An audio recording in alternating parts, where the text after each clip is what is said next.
Itu menanam pohon daun singkong tuh. Pas dia lagi metik daun singkong itu, lewatlah ada yang patroli ya, otoritas ini lagi patroli. Jadi otoritas itu bertanya dan mengkaitkan daun itu seperti daun yang terlarang ya.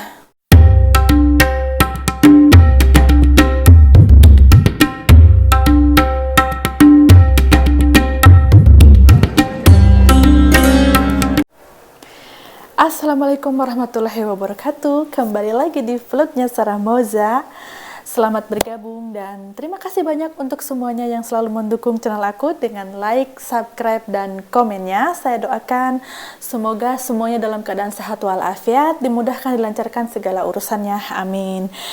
Dan kali ini dalam kesempatan saya mau sharing culture shock versi saya ya. Dari video sebelumnya saya pernah unggah culture shock tapi dengan versi orang lain, dan sekarang saya mau sharing pengalaman saya selama di Saudi Arabia dengan pengalaman saya sendiri. Dan saya ini mau sharing sekarang aja ya, daripada nunggu ketemu kalian tuh kan nggak tahu kapan. Jadi saya unggah aja di video supaya culture shock versi saya bisa saya ungkapkan pengalaman saya di Saudi Arabia tentang adat budaya dan tradisi serta kebiasaan orang Saudi ya. Dan ini pengalaman saya ini saya sengaja saya sharing karena sangat penting untuk yang mukimin di Saudi Arabia harus memahami, dan kita itu harus toleran ya, karena warga pribumi kadang tidak toleran dengan warga pendatang ya, seperti itu. Seperti pengalaman saya pertama kali datang, saya bekerja merawat nenek ya. Jadi saya merawat orang tua. Dan saya kebetulan tidak mengurus rumah dan tidak masak. Aku ditugaskan untuk menjaga nenek saja, ngasih obat dan ngambil makanan nenek dari dapur ya, untuk sarapannya, makan siangnya, makan malamnya. Saya hanya ngambil aja dari dapur seperti itu. Sudah disiapkan oleh cucunya, anak menantunya seperti itu ya. Dan pengalaman saya yang culture shocknya waktu itu, karena lidah Asia itu ya, terutama saya orang Indonesia suka pedas tuh. Waktu itu saya pernah mengungkapkan saya minta cabai. Ternyata guys, orang Arab itu nggak makan pedas. Jadi mereka itu sekeluarga ya, nggak bapaknya, madamnya, semua anak-anaknya nggak ada yang makan pedas, nggak ada yang makan cabai ya. Dan saya itu waktu masih baru, saya masih belum bisa bicara, jadi masih sabar. Setelah saya bisa bicara pun saya mengungkapkan tidak dikasih. Ternyata setelah saya pahami, memang mereka itu saya tengok-tengok tidak ada yang makan cabai. Jawabannya mereka tuh karena mereka tidak yang makan cabai, jadi saya minta pun tidak dikasih. Jawabannya katanya nanti saya akan sakit perut, seperti itu. Itu saya bertahan 3 tahun ya. Setelah saya pindah kerjaan dan menikah serta punya rumah sendiri, ada pengalaman lagi. Suatu hari saya ngerebus jengkol, dan tetangga itu ada yang mencet bel pintu ya, bel jaros, ting tong tuh kan. Nah, saya kan dipesan sama suami jangan buka pintu sembarangan. Jadi aku tuh tanda tanya, ini aku buka enggak ya, buka enggak. Akhirnya jiwa Indonesia itu kan orangnya kepo tuh. Akhirnya jiwa kepo saya meledak. Akhirnya saya pergi ke pintu dan nanya, tapi saya nggak buka pintu ya. Saya nanya siapa. Sebelumnya saya nanya siapa. Katanya tetangga kalian, katanya, jawabnya dari luar. Udah itu ada apa gitu. Katanya maaf, katanya mungkin di rumah kamu tuh gasnya kebuka katanya karena baunya kuat keluar katanya. Maaf katanya ngebel kamu katanya karena untuk keamanan apartemen semua, mungkin bisa kebakaran seapartemen, seperti itu. Dan itu guys, ternyata aku tuh lagi ngerebus jengkol, baunya keluar kemana-mana. Tuh pengalaman di rumah aku yang lama. Itu saya sharing dan sangat penting itu ya, karena orang Saudi itu tidak suka bau. Ya, tidak suka bau. Tidak untuk orang Indonesia, khususnya untuk Asia, makanan orang Asia itu ya. Asia itu kan luas ya, semua sampai Indonesia, Malaysia, Thailand, Filipina, Bangladesh, India, Pakistan, itu kan Asia kan. Semua bau goreng bawang pun mereka tuh tidak suka.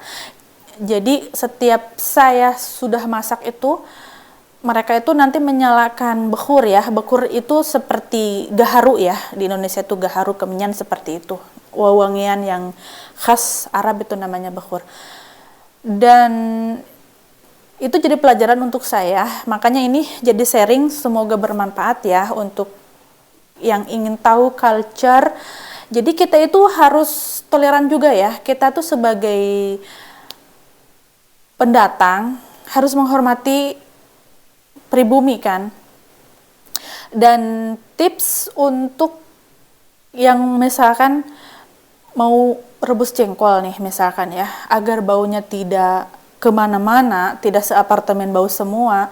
Kadang-kadang ada yang nyawa yang di bawah itu, misalkan yang kamar-kamar sopir seperti itu, baunya ke atas semua itu ya.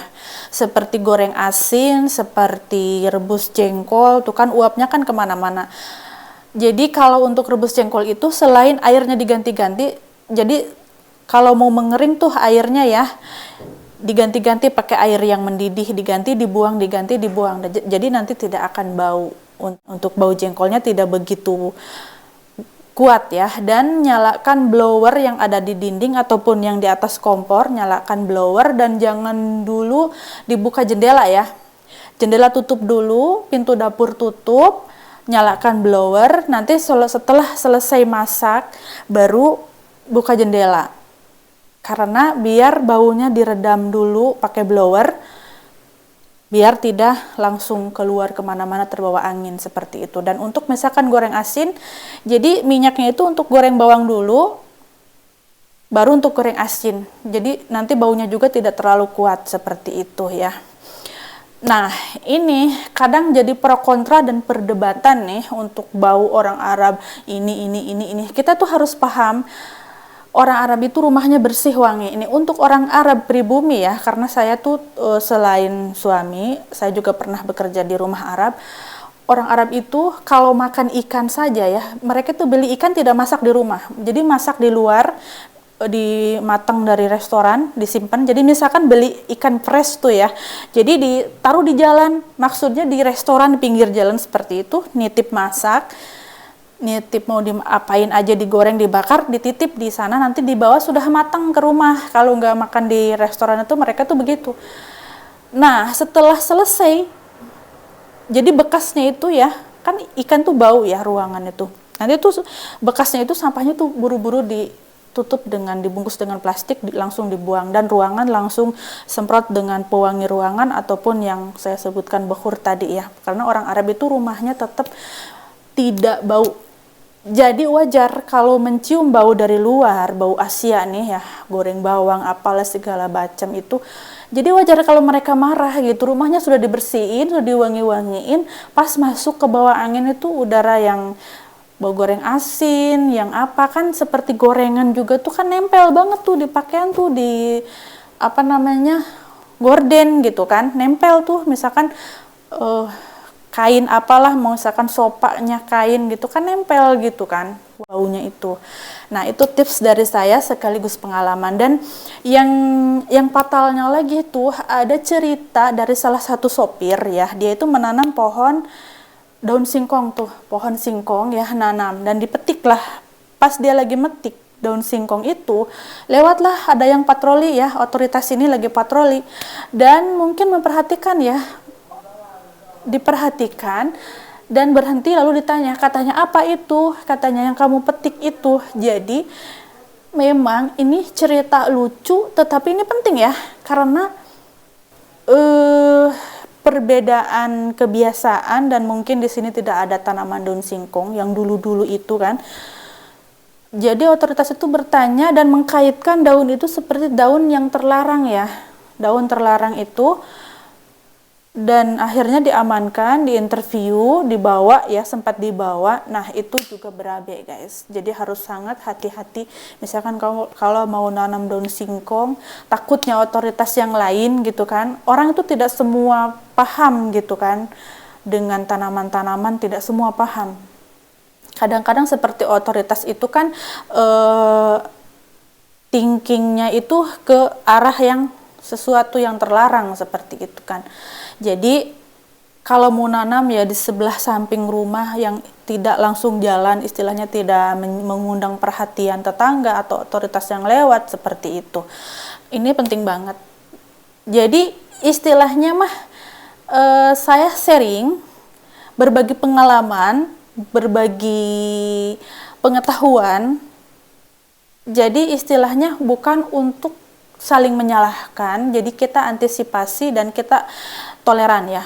Di Indonesia juga kan yang namanya duren, yang namanya pete, yang namanya jengkol, yang bau-bau itu tidak semua suka. Walaupun orang Indonesia yang itu memang khas masakan makanan Indonesia.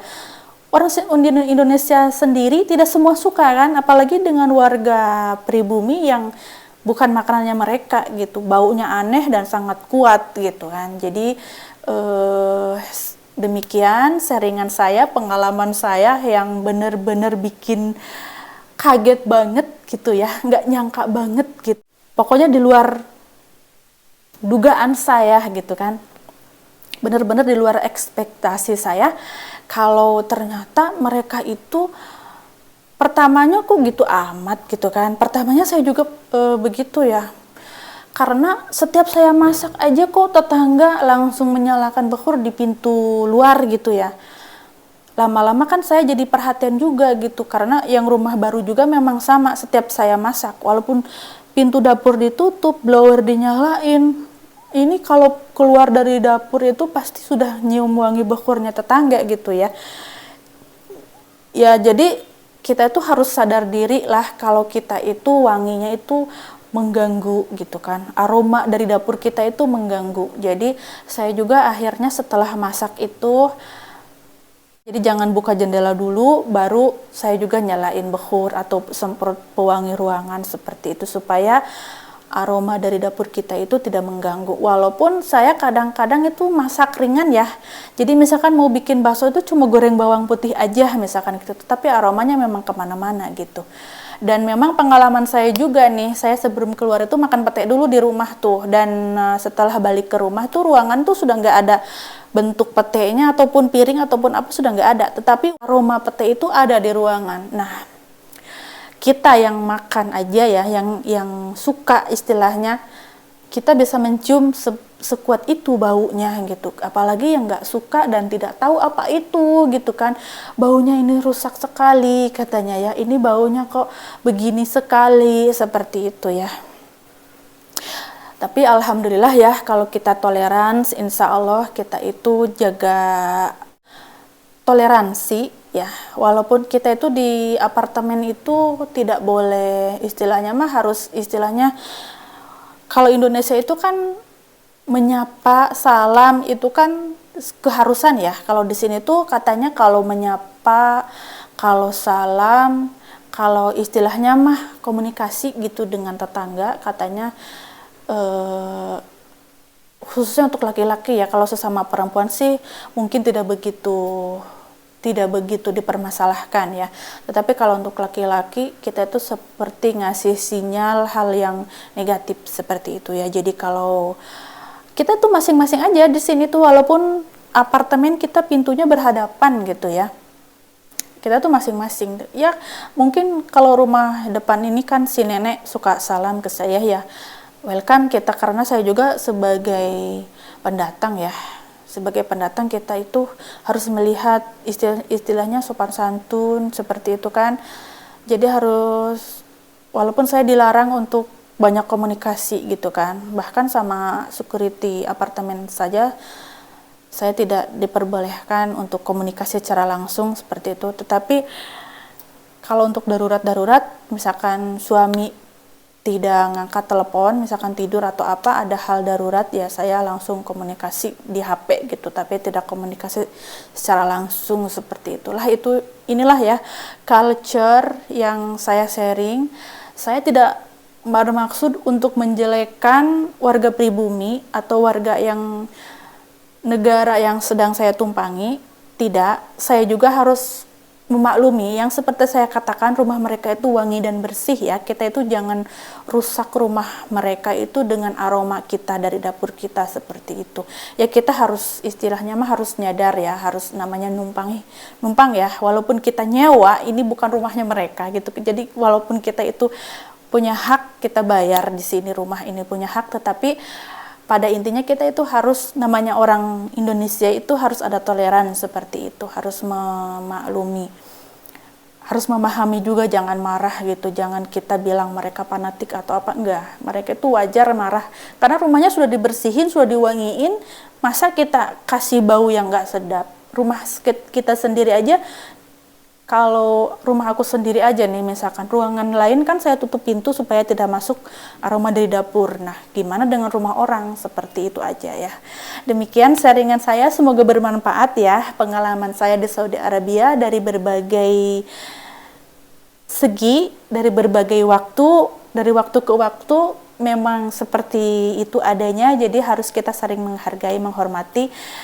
Dan terima kasih untuk yang sudah nonton sampai selesai. Mohon maaf atas segala kekurangan. Dan jangan lupa komen untuk konten selanjutnya ya, agar saya punya ide dan mungkin harapan para penonton semuanya untuk video selanjutnya. Komen-komen ya. Jangan lupa komennya sesuai video, sesuai cerita di video saya. Terima kasih. Mohon maaf atas segala kekurangan. Wabillahi taufiq hidayah. Wassalamualaikum warahmatullahi wabarakatuh.